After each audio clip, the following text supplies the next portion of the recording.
한국에서 사역하시는 아주 신실하신 유명한 한 목사님에게 들은 이야기입니다.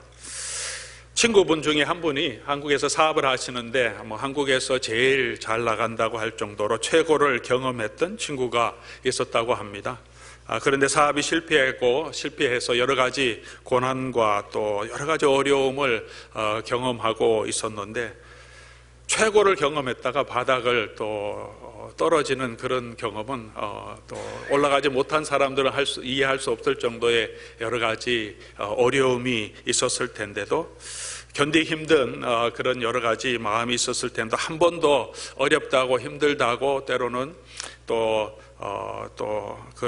자기 삶을 한탄하는 그런 이야기를 들어보지 못했다고 합니다. 그런데 한 번은 친구가 와서 이야기하다가 갑자기 눈물을 보였더라는 것입니다. 왜 눈물을 보였냐 하면 30이 넘은 아들이 속을 썩이는 이야기를 하다가 그게 감정에 북받쳐서 친구 앞에서 참 너무 안타까워서 눈물을 흘렸다는 이야기를 하셨습니다. 사업을 하는 것도 힘들고 또 우리가 인생을 살아가는 것도 여러 가지 힘들고 고통스러운 것이 있지만, 자녀가 속을 썩이고 우리 가족들 중에서 멤버들이 어려움을 겪고 있는 그런 이야기를 들을 때, 또 그런 감정이 있을 때 우리의 마음이 훨씬 더 아프고 힘든 것이 아닌가 하는 생각을 하게 됩니다. 꼭 이분의 이야기는 아닐 것입니다. 일하는 것은 힘들고 어려워도, 이민생활이 힘들고 어려워도 견뎌낼 수 있는데, 우리 가족들이 힘들게 하는 것, 또 자녀들이 또 마음 아픈 일이 있었던 것들은 우리가 참 견디기 힘듭니다. 가족이기 때문에 그렇죠. 사랑하기 때문에 그렇습니다. 그만큼 우리 마음속에 품고 있기 때문에 우리가 지켜주고 싶고 함께하고 싶고, 또 우리 가족이기 때문에 또 우리가 그런 간절한 마음 가지고 있습니다.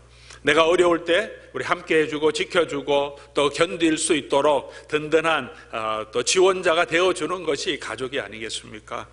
유명한 사람이 가족이 되는 것도 또한 영광과 특권이 있습니다. 대통령의 자녀들이 누리는 특권이 있습니다. 대통령 주변에 참모들도 많지만 가족들과 또 참모들은 또 다른 차원의 더 관계가 있습니다. 누구든지 가족들은 언제나 대통령과 이야기할 수 있고 또 찾아갈 수 있고 만날 수 있습니다. 가족이기 때문이죠. 자녀이기 때문에 그렇습니다. 경호원들이 또한 보호해 주기도 합니다. 오늘 본문 말씀에서는 예수님께서 사실은 제자도에 대한 이야기를 계속해 가고 있습니다.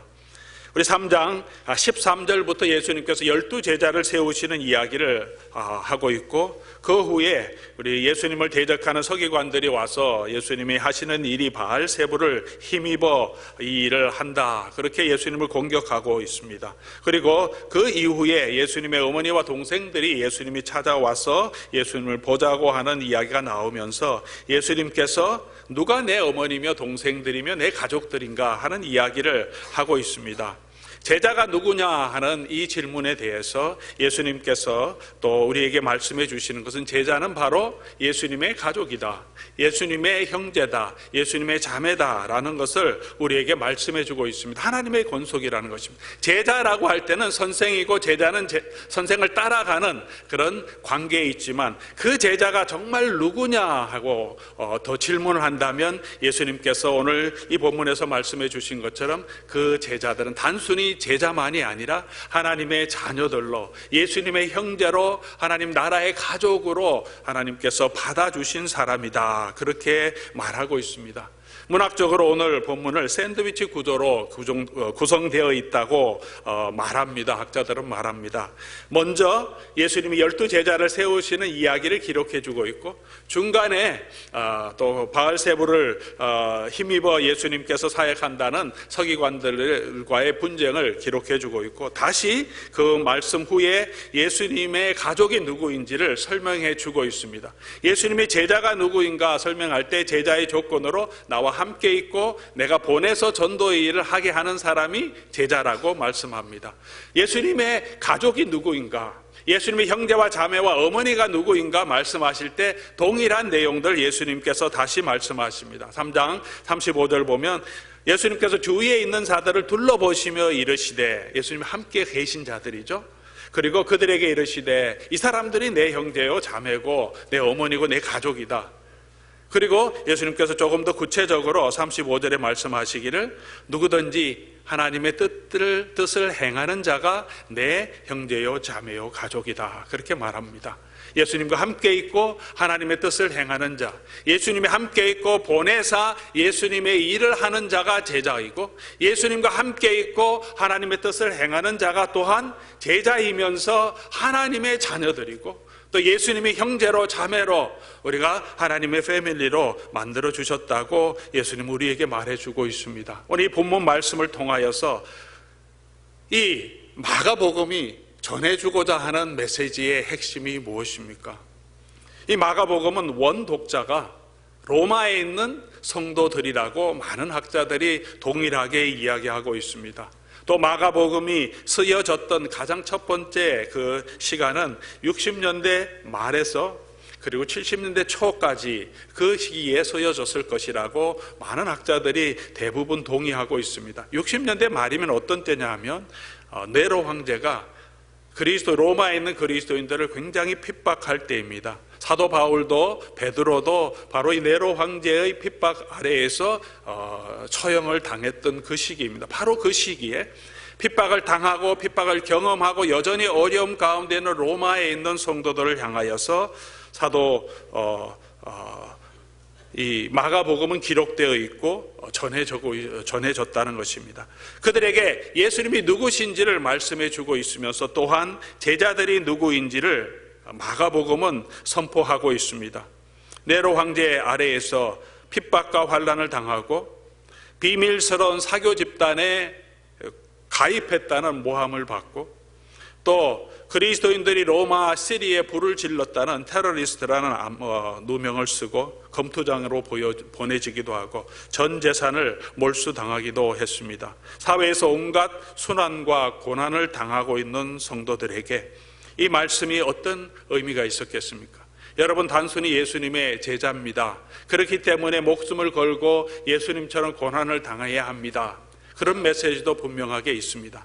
그렇지만 그 제자의 길, 제자로 부름받은 그 길은 단순히 여러분 예수님의 제자로만 서는 것이 아니라 예수님께서는 여러분을 예수님의 형제로 자매로 친족으로 받아주시고 형제로 여기신다는 것을 말씀해 주고 있습니다. 로마의 그 당시에 귀족 가문이 얼마나 많습니까? 로마의 시민도 시민으로서 자기의 자부심을 가지고 있었습니다. 황족들도 있었습니다. 군대를 이끌어가는 군대 장관들도 있었습니다. 수많은 귀족들, 좋은 가문들, 잘 사는 집안들이 많이 있었는데 그리스도인들은 가장 가난한 자들, 종들도 너무나 많았습니다. 재산도 뺏겼고 또 사교 집단이라는 누명도 쓰고 있습니다. 그런 기독교인들을 향하여서 이 메시지는 선포되고 있습니다. 오늘 우리가 이 세상에서 살아가고 있는 동안에 우리의 모습은 어떻습니까? 고린도전서 1장 26절 말씀 보면 형제들아 너희의 부르심을 보라. 육체를 따라 지혜로운 자가 많지 아니하며 능한 자가 많지 아니하며 문벌 좋은 자가 많지 아니하도다. 고린도에 있는 성도들을 향하여 바울이 하는 말씀이죠. 내가 너희를 들어보니까 그 중에 좋은 가문 출신도 있었겠지만 대부분의 성도들이 그렇게 지혜로운 자, 많이 배운 사람, 또 능한 능력을 가지고 있는 사람 별로 많지 않고 어려운 가운데 사는 사람, 노예들도 많고 종들도 많고 문벌 좋은 자, 좋은 집안의 출신자도 그렇게 많지 않았다는 것을 우리가 분명하게 알 수 있습니다. 그렇게 우리가 부름을 받았다 말합니다. 로마에 있는 성도들도 마찬가지였을 것입니다. 초대교회 당시에 대부분의 성도들이 그런 상황이었을 것입니다. 그런데 예수님께서 오셔서 새로운 하나님의 공동체를 만들어 가시고 예수님이 오셔서 당신의 백성들을 부르시면서 하나님의 제자들, 하나님의 백성들을 만들어 가시는데 그 하나님을, 예수님을 따르는 이 무리들을 예수님은 당신의 가족들로, 하나님의 권속들로 세워가고 계심을 분명하게 말씀해 주고 있습니다. 오늘 이 시대를 살아가는 저와 여러분들, 우리 이 땅에 살아가는 동안에 우리가 잘난 것도 없고 또 좋은 집안이 아닐 수도 있습니다. 세상 사람들과 비교해서 우리 집안이 나타낼 것은 특별하게 없고 우리가 큰 지혜와 능력을 가지지는 못했더라도 저와 여러분은 하나님 나라의 권속이고 예수 그리스도의 형제요 자매인 것을 잊지 마시기 바랍니다. 속썩인 아들을 둔 아버지가 아파하면서 눈물을 흘리는 것보다 우리 아버지 되신 하나님께서는 저와 여러분들을 더 사랑하시고 더 관심을 가지시고 더 성실하심으로 우리를 돌보고 계십니다. 우리의 맏형이라고 우리의 형제라고 불리기를 부끄러워하지 아니하시는 예수님께서 단순히 우리의 선생님이 아니고 또 우리의 목자만이 아니라 우리의 형제가 되어주시고 우리의 형님이 되어주셔서 저와 여러분을 인도해 주시고 저와 여러분을 품어주시고 저와 여러분의 격려자가 되어주시고 우리를 이끌어 가시는 인도자가 되어주신다고 약속해 주셨습니다. 대통령의 가족이 누리는 영광보다 황제의 가족 원로원의 귀족 가문이 아닐지라도 저와 여러분은 예수 그리스도 하나님 나라의 가족임을 오늘 본문은 분명하게 말씀해 주고 있습니다. 오늘 본문 가운데서 우리에게 보여주는 또 한 가지 이야기는 가까이 있다고 다 예수님의 가족으로 인정받는 것은 아니라는 것입니다. 예수님과 관계가 있다고 해서 모두가 예수님의 가족이 되는 것은 아닙니다. 오늘 본문에서 예수님을 대적하는 세 가지 유형의 사람들을 우리에게 보여주고 있습니다. 첫 번째로는 19절 말씀, 또 가룟 유다니 이는 예수를 판 자르라. 제자로 부름을 받았고 세움을 받았지만 직분을 얻었지만 그렇다고 해서 예수님의 가족이 되는 것은 아니었습니다. 함께 있다고 전도하기 위해서 예수님이 부르셨다고 그 직분 자체가 가룟 유다를 예수 그리스도의 가족으로 세워주신 것은 세워지게 되는 것은 아닙니다. 그는 예수 그리스도를 판 자라라고 우리에게 기록해주고 성경은 기록해주고 있습니다. 제사로 세움을 입었지만 12 중에 하나로 세움을 입었지만 예수님을 배신하고 예수님을 넘겨주고 자살을 했습니다. 그리고 그 자리는 다른 사람에 의하여 채워졌습니다.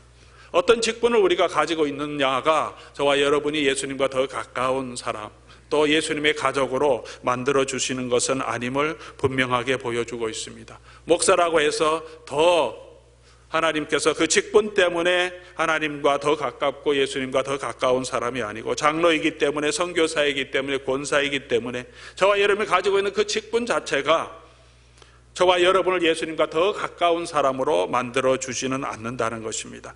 그런 자리에 있어도 예수님을 파는 사람도 있을 수 있다는 것입니다.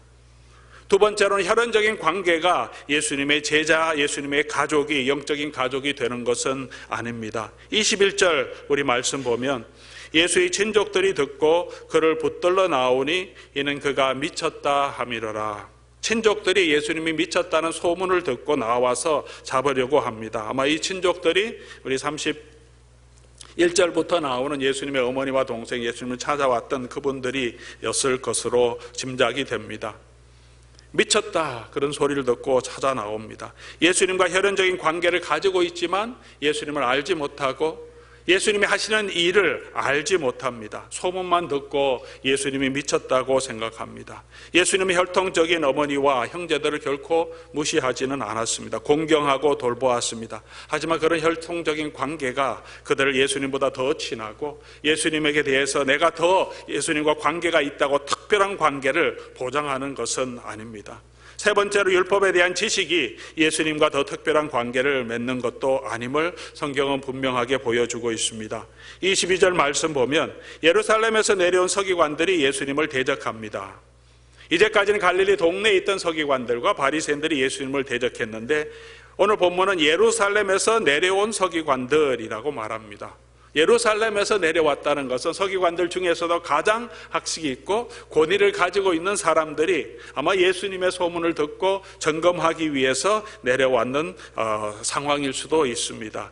이들이 율법에 대한 지식을 가지고 있고 하나님을 알고 있고 하나님을 섬긴다는 열정을 가지고 있는 사람이라고 스스로 이야기하고 있습니다. 지식과 경건을 가지고 있다는 사람들인데 오히려 예수님을 알지 못하고 예수님이 하는 사역을 귀신의 왕을 힘입어 하는 사역이라고 예수님을 공격합니다. 그들이 가지고 있는 지식으로 그들이 가지고 있는 그 지식이 그들을 교만하게 하여서 예수님의 사역을 판단하고 예수님을 대적하는 자리에 빠지게 되는 것을 볼 수 있습니다. 우리가 가지고 있는 성경에 대한 지식이, 우리가 행하고 있는 종교적인 전통이 결국 우리를 예수님과 더 가까이 이끌어 가지 못한다는 것을 우리에게 보여줍니다. 예수님이 누구신지를 알고 그 예수 그리스도께서 나아갈 때 저와 여러분이 예수 그리스도의 제자도 되고 예수 그리스도의 가족으로 인정함을 받는 영광을 누리게 되는 것입니다. 예수님께서는 예수님을 대적하는 이 서기관들을 향하여서 성령을 회방하는 죄를 범하고 있다고 책망하시면서 그들의 논리가 적절치 않음을 분명하게 말씀하십니다. 성령을 회방하는 죄가 무엇이겠습니까? 성령을 회방하는 죄. 예수님이 하시는 이 복음 전도의 사역, 예수님이 하시는 구원의 사역을 하나님께로부터 나온 것이 아니라 사단의 것으로 귀신의 왕을 힘입어 한다고 하니까 당연히 성령을 회방하고 하나님의 거룩한 것을 모독하는 죄가 있습니다. 이들이 이렇게 예수님을 공격할 때 누가 타격을 받겠습니까? 예수님이 타격을 받겠습니까? 예수님이 무슨 타격을 받습니까? 예수님은 하나님의 아들이시고 권능을 행하시는 분입니다. 예수님을 공격하면서 예수님이 하시는 이 모든 사역이 귀신의 왕을 힘입어 하는 사역이라고 예수님을 공격할 때 타격을 받는 것은 예수님을 따르는 제자들이죠. 우리가 잘못 따르는 건가? 예수님이 하시는 그 능력을 보고 치유를 보고 예수님의 제자가 되기 위해서 나아왔던 많은 사람들이 마음이 흔들리게 되는 거죠. 이 사람이 정말 하나님의 사람이 아니고 하나님의 거룩한 사람이 아니고 하나님의 선지자가 아니라 귀신의 왕을 힘입어 하는 사역이다. 그렇게 하나님께 나아오는 자, 예수님께 나아와서 예수님의 말씀을 들으려고 하는 자, 하나님의 공동체를 흩트리는 그들이 예수 그리스도를 따르지 못하게 방해하는 죄, 예수님이 이루시는 하나님의 구원을 방해하는 죄를 성령을 회방하는 죄라고 말씀하고 있습니다. 이런 도전은 그때도 있었고 지금도 계속되고 있습니다. 사탄은 지금도 사람을 통하여서, 세상에 있는 문화를 통하여서, 세상에 있는 지식을 통하여서, 우리가 아는 상식과 경험을 통하여서 예수를 믿는 자들을 공격합니다. 예수님 따라도, 예수님 믿어도 별거 없다. 예수님도 그냥 종교 지도자 중에 한 사람이다. 예수를 믿는다고 나타나는 큰 증거도 없다. 환경을 통해서, 우리 생각을 통해서 계속해서 저와 여러분의 마음을 흔들고 예수님을 따라가지 못하도록 합니다. 우리가 믿어야 할 것이 무엇입니까? 우리가 의지해야 할 것이 무엇입니까? 저와 여러분이 예수님을 의지하지 못한다면 우리가 누구를 바라보며 누구를 믿고 우리가 이 땅을 살아가야 하겠습니까? 우리는 이런 도전 앞에서 예수님의 제자로서, 또 예수님의 자녀로서, 하나님의 자녀로서, 예수님의 가족으로서 굳건한 우리의 정체성을 지켜갈 수 있기를 바랍니다.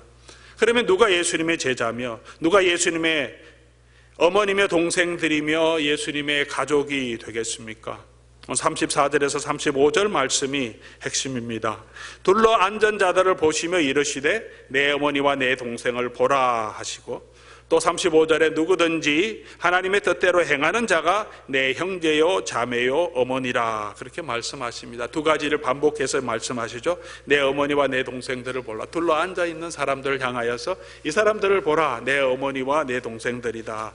또 조금 더 구체적으로 설명하시면 하나님의 뜻대로 행하는 자, 이 하나님의 뜻대로라고 한 이 번역은 또 다른 여러 가지 원문을 보면 아버지의 뜻대로 행하는 자가, 그렇게 말하고 있어요. 하나님 아버지의 뜻대로 행하는 자가 내 형제요, 내 자매요, 내 어머니다, 그렇게 말합니다.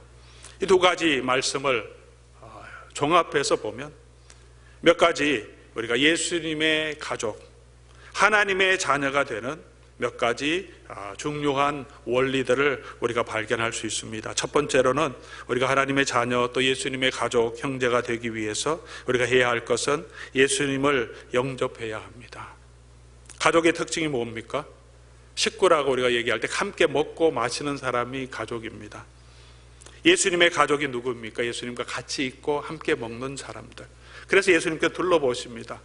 예수님의 진짜 혈연적인 가족들은 예수님과 초창기에는 함께하지 않았던 것 같습니다.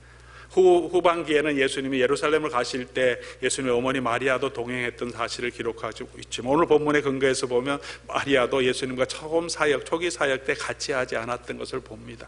예수님과 함께하고 함께 먹고 마시는 사람, 예수님 주위에 같이 있는 사람이 가족이라고 말합니다. 예수님과 우리가 함께 먹고 마시기 위해서 가장 먼저 해야 될 것이 예수님을 영접하는 것입니다.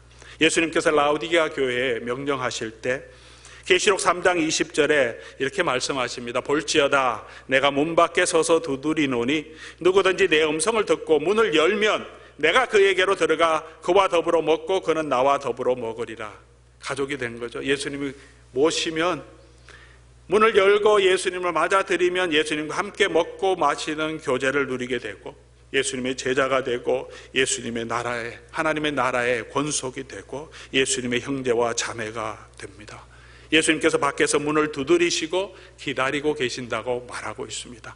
지금도 저와 여러분, 우리를 향하여서 예수님은 계속해서 우리가 문을 열고 예수님을 영접하기를 기다리고 계십니다. 예수님을 영접하지 아니하신 분이 계시다면 여러분 마음을 열고 예수님을 여러분의 삶의 구주로 영접하시기 바랍니다. 그러면 예수님께서 들어오셔서 우리의 삶을 주관하시면서 우리의 삶을 인도해 주실 것입니다. 우리가 예수님을 영접했다면 계속해서 예수님을 나의 구주로 인정하며 살아가는 저와 여러분 될 수 있기를 주님의 이름으로 축원합니다.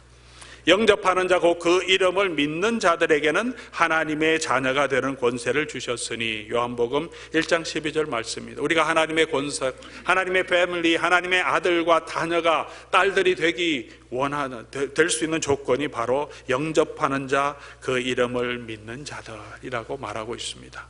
예수님의 이름을 믿고 우리 하나님이 여호와 여러분의 아버지 되심을 믿고 아버지 하나님을 영접하고 주님 앞에 나아갈 때 저와 여러분을 하나님의 자녀로 받아주십니다. 제가 집으로 갈 때 제 집을 잘 모르는 친구들에게 제 집을 따라오라고 말합니다. 요즘은 GPS가 잘 돼 있지만 옛날에는 그렇지 못할 때 막 설명해도 잘 모를 때가 있습니다. 그러면 follow me, 나를 그냥 따라오라 그렇게 말합니다. 그럼 친구가 믿고 따라옵니다. 왜 저를 믿습니까? 제가 내 집을 갈 수를 알기 때문이죠. 자기 집은 어디 있는지 분명히 안다고 생각하기, 매일 가는 집이기 때문에 내가 내 집으로 올 때 나를 따라오라 그러면 이 사람이 가는 그 길이 가장 안전하고 가장 빠른 길일 것을 누구나 알고 신뢰합니다. 예수님께서 하늘에서 이 땅에 오셨습니다. 저와 여러분을 구원해 주시기 위해 이 땅에 오셨고 다시 하늘 나라로 가셨습니다. 그곳에서 우리를 위한 집을 예비하고 계시고 다시 오셔서 우리를 그곳으로 인도하시겠다고 약속해 주셨습니다. 우리의 영혼과 우리의 삶이 어디로 가겠습니까? 우리의 삶의 결과, 우리 인생의 결과를 누가 가장 잘 알고 계시겠습니까? 하나님과 함께 계셨던 분, 모든 우주 만물을 창조하신 창조주 되시는 성자 예수 그리스도께서 이 땅에 오셔서 우리에게 길을 보여주셨고 또 그 집을 우리에게 알려주시기 위해서 그곳에 가서 예비하고 계시고 다시 오셔서 우리를 그곳으로 안내하시겠다고 약속해 주셨습니다. 하나님이 계시고 예수님이 계신 그 집, 그곳으로 가는 길을 가장 잘 아는 분이 누구겠습니까? 세상의 종교 철학자이겠습니까? 인생 성공의 비결을 이야기해 주는 여러 가지 세상의 또 상담자들이겠습니까? 예수 그리스도께서 저와 여러분의 길을 인도해 주시는 정말 참 인도자가 되어 주실 것입니다. 저와 여러분이 날마다 순간순간마다 우리 입술을 통하여서 예수님이 나의 삶의 주인이심을 고백하며 주님을 영접하는 저와 여러분의 삶이 되시기를 바랍니다. 우리 주님을 인정하고 한 걸음 한 걸음 걸어 나갈 때 주님과 함께하며 주님의 제자일 뿐만 아니라 예수 그리스도의 가족으로 주님께서 우리를 받아주실 것입니다. 두 번째로 가족은 닮아가야 가족입니다. 예수님을 닮아가야 가족이 됩니다. 가족들은 닮은 점이 있습니다. 아이들이 자라면서 부모를 닮게 되는데 유전적인 요인과 환경적인 요인이 다 같이 있다고 말합니다. 유전적인 요인 때문에 부모의 모습과 성품을 닮아가기도 하고, 때로는 환경적인 요인 때문에 그 부모 밑에서 계속 부모를 보고 자라기 때문에 그 환경 가운데서 아이들이 또 부모의 영향을 받게 됩니다. 자, 어떤 것이 더 큰 영향을 미칠까? 과학자들과 심리학자들, 사회학자들이 여러 가지 디베이트를 합니다. 그러나 대부분은 두 가지가 동시에 작용한다고 말합니다. 제가 생각해 볼 때는 환경적인 요인이 조금 더 크지 않을까 하는 생각을 하게 됩니다. 우리가 DNA나 유전적인 영향이 없이 어답트한 자녀가 우리 가정에 들어오더라도 그 부모의 영향 아래에 있으면 부모를 닮아가는 모습들을 우리가 보기 때문입니다. 또 DNA 유전적으로 전혀 관계없는 부부가 같이 오랫동안 살면 닮아가는 모습을 보게 됩니다. 성품적으로 또 닮아가는 부분도 있지만 외부적으로 모습도 우리가 닮아가는 것을 보게 됩니다. 저도 이제 얼마 전에 24주년 지났습니다. 결혼한 지. 저는 얼굴도 크고 또 우리 아내는 얼굴도 작고 서로 굉장히 다른 유전적인 형질을 가지고 있음에도 불구하고 24년이 지나고 사진을 찍어 놓고 이렇게 보면 주변의 사람들이 또 지인들이 두 사람이 닮았다 이런 이야기를 많이 듣게 됩니다. 뭐 성품적인 것을 떠나서 그냥 모습만 보고도 조금 닮았다 그렇게 말합니다. 누구는 좋고 누구는 기분이 나쁠 수도 있겠지만 우리가 오래 산 분들 보면 닮았습니다. 진짜로. 제가 때로는 우리가 기도할 때 우리 요람을 가지고 이렇게 사진을 보면서 기도할 때가 있는데 우리 장로님들, 권사님들, 가족들 두 분 이렇게 찍어놓은 사진을 이렇게 보면 닮았습니다. 어떻게 보든지 두 분이 인상이 조금 닮았고 또 밖으로 보이는 이미지도 조금 닮았다 하는 것을 많이 느끼게 됩니다. 같이 있었기 때문이죠. 같이 먹고 같이 고난을 당하고 같이 삶을 함께 걸어왔기 때문에 그 삶의 여정 가운데 쌓여있던 여러 가지들이 함께 작용해서 서로 닮아가게 되는 것 같습니다. 닮으려고 하지 않죠. 아내를 닮으려고 남편을 닮으려고 노력하지 않습니다. 때로는 원망도 하고 불평도 하고 뭐 바가지도 걸고 이런 일도 있지만 같이 살아온 그 삶의 과정을 통하여서 닮아가게 되는 것을 우리가 보게 됩니다. 가족은 그렇게 닮죠. 자녀들도 부모님과 같이 살아가면서 부모님의 모습을 닮아가게 됩니다. 가족이 무엇입니까? 예수님의 가족이 누구겠습니까? 예수님과 함께하며 예수님을 닮아가는 것이 가족입니다. 닮아가기 위해서는 예수님의 성품을 닮아가기 위해서는 저와 여러분들이 예수님과 같이 있어야 하죠. 같이 먹고 같이 마시고 때로는 가족들이 같이 먹고 마실 때 늘 즐거운 것은 아니죠. 때로는 그냥 형식적으로 그냥 왔다 갔다 하고 하이파이만 하고 아이들과 지낼 수도 있지만 그 오랜 세월 가운데서 서로 닮아가게 되고 부모의 영향을 받게 됩니다. 같이 있기 때문이죠. 우리가 예수님과 함께하는 시간, 예수님과 함께 걸어가는 그 삶의 과정을 통해서 저와 여러분들이 예수님을 닮아가는, 예수님의 인격도 닮아가고 성품도 닮아가고 우리의 모습도 예수님을 닮아가는 예수 그리스도의 형제 자매들이 될 수 있기를 바랍니다. 사람들이 저와 여러분을 볼 때, 제 모습을 볼 때 한국 사람이지만, 한국 사람 남자이지만 참 예수님의 모습이 있다, 그런 판단을 듣게 된다면, 평가를 듣게 된다면 얼마나 영광스러운 일이겠습니까? 여러분의 삶의 현장에서 동일한 옷을 입고 동일한 일들을 하고 있지만 사람들이 볼 때 이 사람은 조금 다르네, 이 사람 조금 예수님을 닮아갔다, 닮은 것 같다, 예수님의 향기가 있다, 그런 사람이 있다면 정말 그 사람이 가지고 있는 영광이 얼마나 좋겠습니까? 그것이 바로 예수님의 제자고 예수님이 저와 여러분을 부르신 이유입니다. 오래전에 대학생 수련회 때 있었던 일입니다. 기억하는 일입니다. 강사로 오신 우리 목사님이 아침에 이제 식사하러 나오시는데, 우리 아침 한 8시쯤 되면 이제 수련회장에서 식사하는데 얼굴이 참 아침에 나오실 때마다 얼굴이 너무 좋아요. 평화스럽고 한 성스러운 그런 분위기가, 아침인데 피곤해 보이지 않고 그런 분위기가 있었어요. 그래서 한번 얘기를 나누다가 들어보니까 아침에 일어나셔서 수련회 왔지만 새벽 기도 시간이 없지만 먼저 일어나셔서 1시간 동안 수련회를 위해서 말씀 묵상하면서 쭉 기도하시고, 그리고 지금 이제 아침 시간 되어서 나오신다는 거죠. 하나님 앞에서 기도하고 하나님을 대면하고 또 묵상하고 나오실 때 아마 그 모습 때문에 그분 마음속에 있는 평안함, 하나님과 대면했던 그 삶의 시간 때문에 나오실 때 그 모습이 참 평화스럽고 성스러운 그런 말하지 않아도 느껴지는 어떤 그런 감동이 있었던 것을 지금도 기억합니다. 모세의 얼굴에 나타났던 그런 광채가 바로 모세가 하나님과 시간을 보냈기 때문에 대면하여서 하나님 앞에 서서 하나님과 씨름하며 하나님을 만났던 경험 때문에 그가 하나님의 영광을 반사하는 그런 영광스러운 얼굴의 광채가 나타났던 것이 아니겠습니까? 사랑하는 성도 여러분, 저와 여러분을 자매로 형제로 불러주신 예수님과 함께하여서 정말 예수님을 닮아가는 예수님의 향기가 나타나는 예수님의 가족들, 하나님의 자녀들이 될 수 있기를 주님의 이름으로 축원합니다. 그렇기 위해서 우리가 주님과 함께 시간을 보내야 합니다. 세 번째로 하나님의 뜻을 순종하는 것이 바로 하나님의 자녀들이고 예수님의 형제와 자매요 어머니라고 말씀합니다. 자녀가 부모에게 해야 되는 가장 큰 도리가 부모를 공경하는 것, 순종하는 것 두 가지죠. 하나님께도 마찬가지죠. 우리 하나님 아버지께도 하나님 우리에게 원하시는 가장 중요한 것은 하나님을 공경하는 것. 두 번째는 공경하기 때문에 하나님의 말씀대로 순종하는 것입니다. 저와 여러분을 향하신 하나님의 뜻이 무엇입니까? 데살로니가후서 5장 16절에서 18절은 항상 기뻐하라, 쉬지 말고 기도하라, 범사에 감사하라. 이것이 그리스도 예수 안에서 너희를 향하신 하나님의 뜻이니라 라고 말합니다.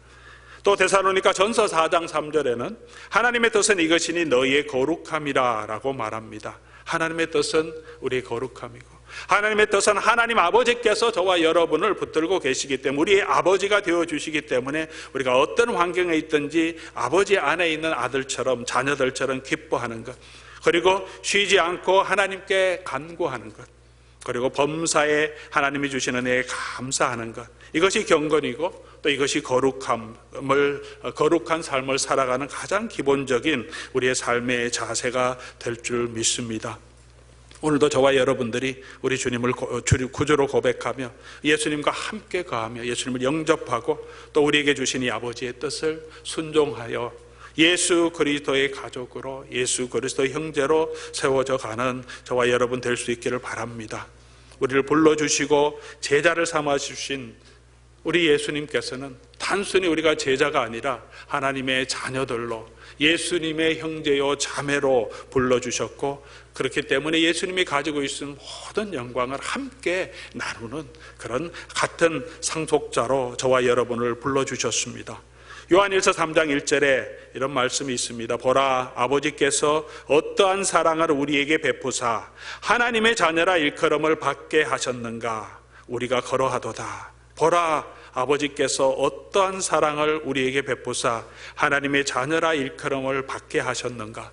세상적으로 우리가 우리의 문벌과 우리의 가문을 내어놓을 것은 많이 없을지라도 저와 여러분은 분명하게 하나님의 자녀, 예수 그리스도의 가족의 일원이 된 것을 분명하게 믿으시고 또 그것에 걸맞게 예수님을 닮아가는 하나님의 뜻을 행하여 걸어가는 저와 여러분 될 수 있기를 주님의 이름으로 축원합니다. 이것이 제자의 특권이고 능력이며 영광일 줄 믿습니다.